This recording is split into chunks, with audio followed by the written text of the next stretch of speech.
So today I wanted to talk about e-commerce a little bit and just how much it amazes me that the sides of the spectrum that companies appear to be on. And there really is no middle ground that I can see. When dealing with e-commerce situations, it really seems like there's two opposite sides of the spectrum, and you're either here or you're here. Well, I'm going to explain. So you are either just giving away your products for virtually nothing, offering free shipping, not getting paid until a buyer receives their item, and then being expected any single time they have anything to bitch about to simply take their balls as deep down your throat as you can and provide the sweetest form of fellatio to them.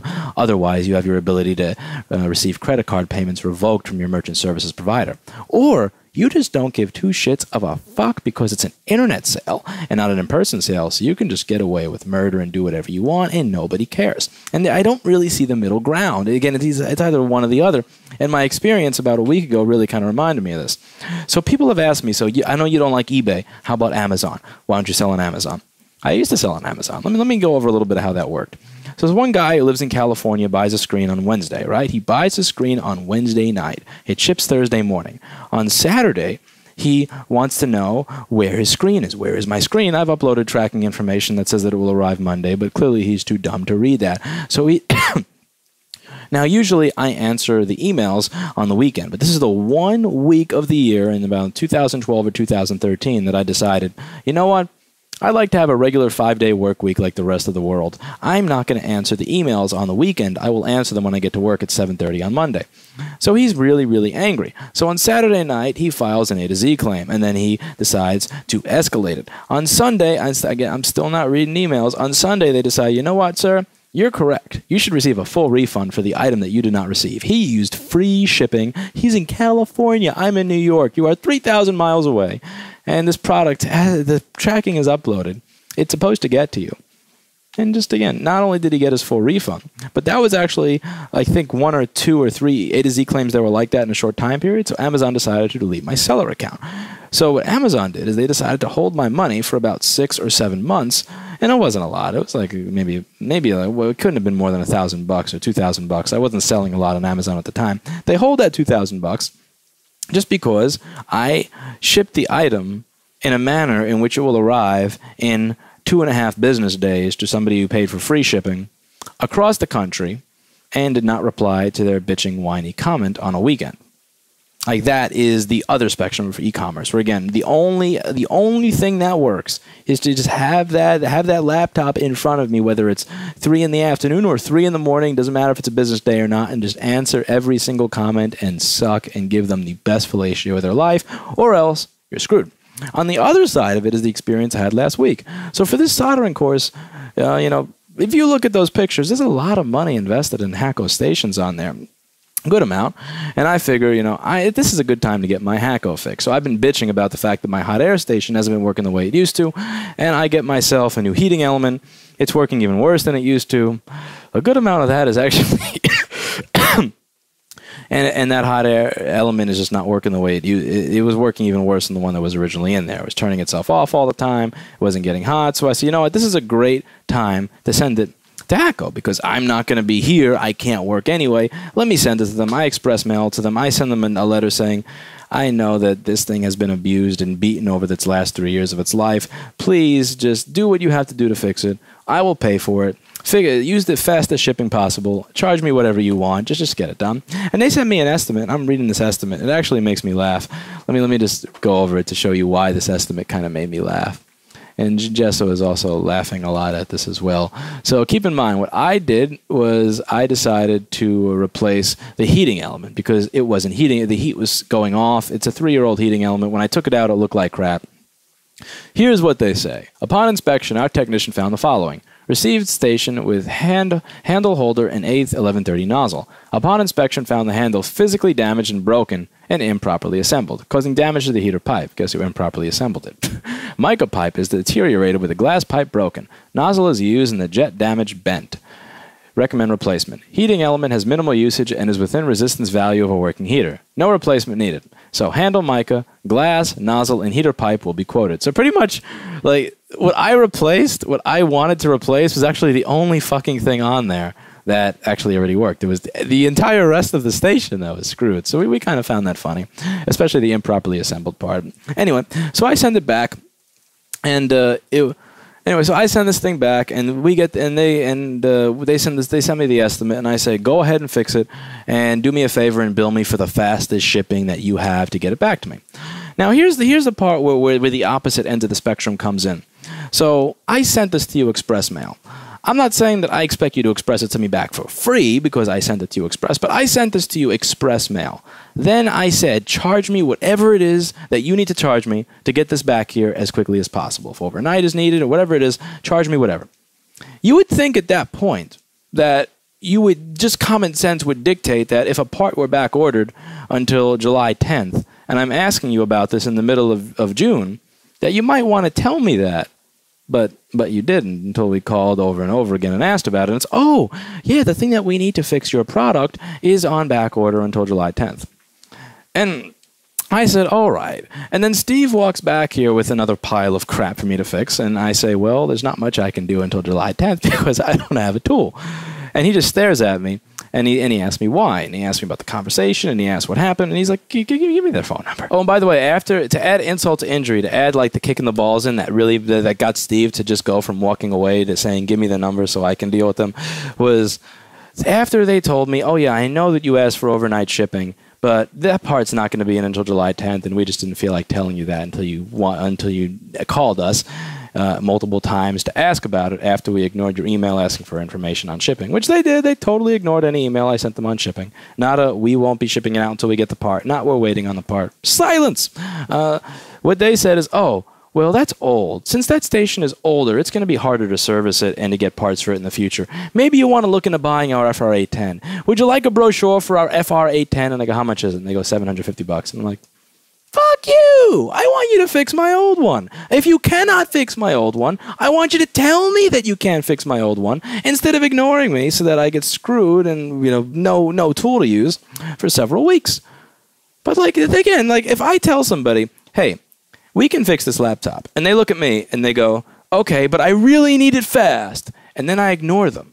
And then a week later, they call me to say, hey, I told you I needed my laptop fixed fast, and I go to them, well, we can't fix it for a month because we don't have the screen for it. They are going to kick me in the balls. Now, whether they kick me in the balls or they take a knife and they stab me in the balls is going to be dependent on whether or not I actually try to upsell them on, instead of fixing your computer for $100, of buying a new one for me for $2,000 because we can't fix it in a month. If I tell them, well, I purposely just decided to ignore the fact that I couldn't fix this for a month, they are going to kick me in the balls. But if I tell them, well, I purposely decided not to tell you that we can't fix it for a month because we don't have the part, but I know I put you in a hard bind there, but if you want, you could buy this $2,000 one for me right now. They would have every right to take the sharpest thing right next to them, filled with a poisonous substance, and just stab me right in the nutsack. That's just what I think. And he calls them, and all he really says is, if I were to tell all these people here that we can fix your product, and they look at me and they tell me I need it quickly, then I decide to omit the fact that there is a 2.5-week wait for me to get the part I need for your machine. They're going to murder me. They're going to take this flux syringe with a pointy needle at the end, and they're going to stick this into my eyeball, and then they're going to cram all that until it goes all the way into my brain and rots everything. And they would have every right to. So they have done everything in their power to let me know that this is something they need quickly. Why is it that I would not tell them that there is a 2.5-week delay on something?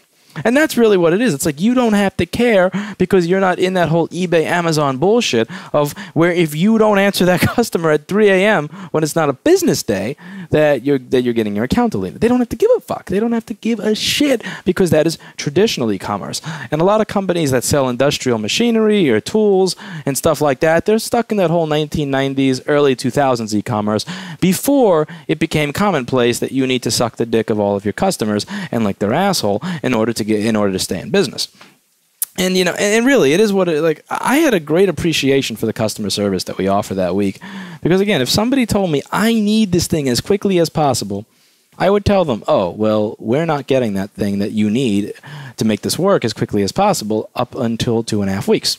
So maybe you can choose, maybe there's a ghetto fix that we can do that may work, that may get you by in the meantime. Maybe I can offer you a machine in our window for sale. Maybe you could simply decide that you don't want to do business with us in that particular instance, even though you like us, because you have a specific requirement that we're not able to meet. Either way, if I provide you with that information, then you can decide what it is you want to do.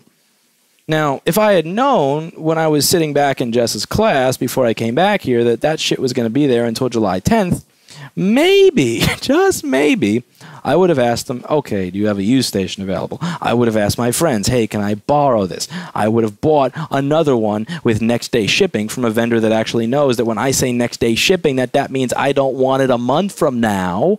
But no. Again, just fucking silence. And again, if I did that in my store where there's no e-commerce, if I did that in a store, my glass would get broken every single day. People would be throwing bricks through it. And when he politely explained that to them, they found some nozzle on some demo unit or some handle on some demo unit, and they used that, and they shipped it to me. And I'm happy. But really, why should you have to do that? Why should you have to go through the bullshit and the trouble? And I don't get it. I don't understand when you ask somebody, can you overnight this because we need it fast? I get if you cannot do that. But why would you go, okay, we can do that, and then not tell me that you can't fix it for 2.5 weeks? Like, what? If I did that to people, they would kick me in the balls. And I know because there are times when I have accidentally, inadvertently, and felt awful about it, done that to people, and I've stood there and told them, by all means, you just kick me in the balls. I'm not going to yell at you. I earned it, and you know, and that's just the way that works. I had also emailed them to ask for a tracking number on it. Never heard shit. And like, again, I am not a customer that spent $50 with you. I am a customer who, for the last 3 fucking years, on every single social media platform, has told people to buy Hakko.